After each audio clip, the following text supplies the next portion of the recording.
Hello, Caroline. Oh, hello, Mr. Clegg.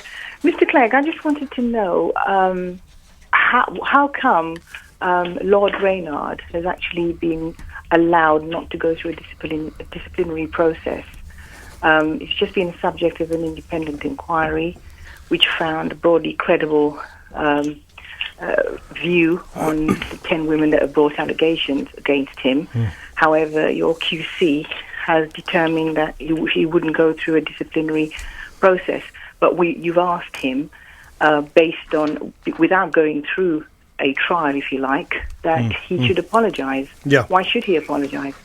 Well, Caroline, because the distinction that Alistair Webster, QC, made in the report that he produced after lengthily and punctiliously looking at all the evidence was that the burden of proof, which operates in these cases within the Liberal Democrats, which is in effect a criminal burden of proof, was not met. In other words, there was not evidence beyond any reasonable doubt to suggest otherwise, but that nonetheless evidence was clear that offence and distress had been caused to a number of the women who'd come forward, and that he, Alistair Webster, felt that an apology therefore should be issued to those women. And I think many people would kind of just recognise that in life there'll be things that you do, sometimes inadvertently do, slightly regardless of your motivations,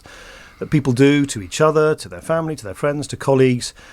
Some not so serious, some of them more serious, but which would cause distress. And the most human thing in the world in a situation like that is just to say, look, whatever my motives were, I'm sorry if I've caused you distress. And that, in a sense, is what Alistair Webster recommended, regardless of whether it remains in the hands of the police or the courts, which it doesn't, because the police also, as you know, earlier had found that there was not that they were not going to proceed either. Did you know, Mr. Clegg, it's just because I'm a HR professional, been doing running employee relations for 30 years. Did you know that on the criminal case, on the criminal side, it's beyond reasonable doubt, and if you run an internal disciplinary process, it can actually have another Sure.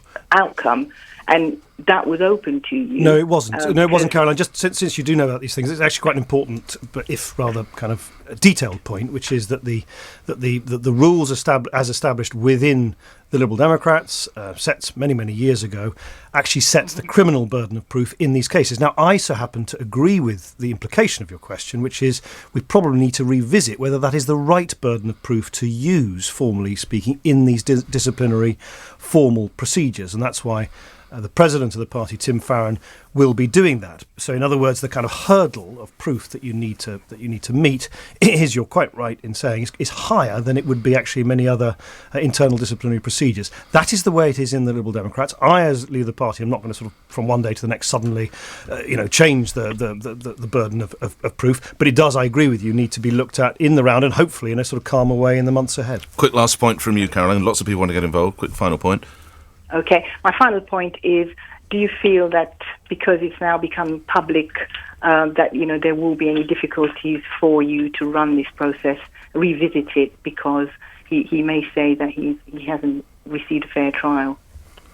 Well, as I say, it's not a trial. There's a separate thing, which is that because Lord Rennard and his legal advisors made it very clear that they didn't feel that they were going to respond positively or accept Alistair Webster's recommendations, and he didn't apologise. A number of people came forward separately and said that they felt that is bringing the party into disrepute, and therefore a separate and new disciplinary process has been opened. But that in a sense flows from the original, simple, kind of, if you like, unavoidable fact, which is that this had been looked at meticulously by an independent character. That person, for the reasons I just explained to you, said that he felt that an apology was necessary, and Lord Rennard, for the reasons his legal representatives have set out, doesn't want to do that, and I don't think that's fair to the process. I don't think that's fair to the women concerned. And actually, in the long run, I don't think it's, curiously enough, I don't necessarily think it's fair to Lord Rennard either, because, this is a man who gave his life to the party, and I've always been the first to acknowledge that he as a sort of political operator, was a huge figure in the Liberal Democrats. But the fact that he's refusing to apologise, I think, is from his point of view, of course, overshadowing all of those other wider achievements. Apologise for something he says he didn't do. Well, as I say, Alistair Webster says, he's the only person, independently, who's been asked to look at all the facts, look at all the police witness statements, listen to all the women who come forward, is that distress was caused, that it was caused by the behaviour of Chris Rennard. He doesn't actually, as it happens, cast much judgment about the motivations or the intentions, but he says distress was caused, and I think most people who probably don't follow all the ins and outs of this kind of know that in life sometimes you can cause distress to people. When you do, the most simple, straightforward, decent thing to do is just to say sorry. It is reported that it was in fact your wife Miriam who helped shape your decision to take on Lord Rennard, after being left furious by the Liberal Democrats' peers' failure to apologise. How much did your wife influence your stance here? It is such a total and utter... so I'm really chuckling. I have read so much garbage over the last several days about what I think, what my motives are, what I've done here, what I've done there. And now suddenly claims are being made about conversations which, if they took place, would take place probably in the privacy of the Clegg kitchen. I am simply not. It's total garbage. It's a complete work of fiction. You must have discussed it with your wife. Do you know what, Nick? You and I know each other well, but even with you in the intimacy of this radio studio, I'm not going to start discussing conversations that Miriam and I have with each other. I'm just not going to drag Miriam into this, and it is unfair. But it's garbage. This report. It is complete garbage. Okay. It is just totally untrue. But what I would say to the Daily Telegraph or anybody else is, look, you can make up stuff about me, as indeed people do day in, day out. Have a go at me, but just don't drag Miriam into it. Don't drag politicians' families into it. That's just not on. That's one question before we go back to the calls. No, just say it like that. No. I just how helpful has the intervention of Lord Steele been by saying that the idea of expulsion or the threat of expulsion should be withdrawn?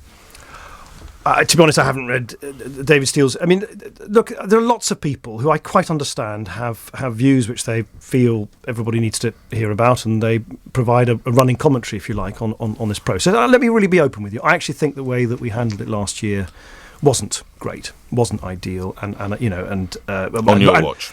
Yes, and more than that, actually much more seriously than that, looking much further back, it is quite clear that when the women were first caused this distress many, many years ago, I mean, and by the way, I think in many cases well before I was even actually an MP, the party did not react, the alarm bells didn't go off, and there weren't procedures, and that's why I have apologised to them in person and publicly. But it's reported you were made aware in 2008, I think. Well, look, we can go all of that. The Morrissey report, which we had another report for those who are interested in all the different reports, another report which looked into that and explained that the procedures were this has been around for the best part of 6 years. No, sure. Look, but not great leadership, is it, Mr. Clegg? Well, as I said, the party clearly did not respond in the right way in the past to this, and we have set that right. Neither did you, though. You keep saying the party. I mean, I think you need to say that you didn't respond. And I didn't. I take responsibility. I have apologised. I've never ducked that. I've never shirked from that. But as for this last week, where there's a constant running commentary. No, hang on. There's a constant running commentary. You do this, do that.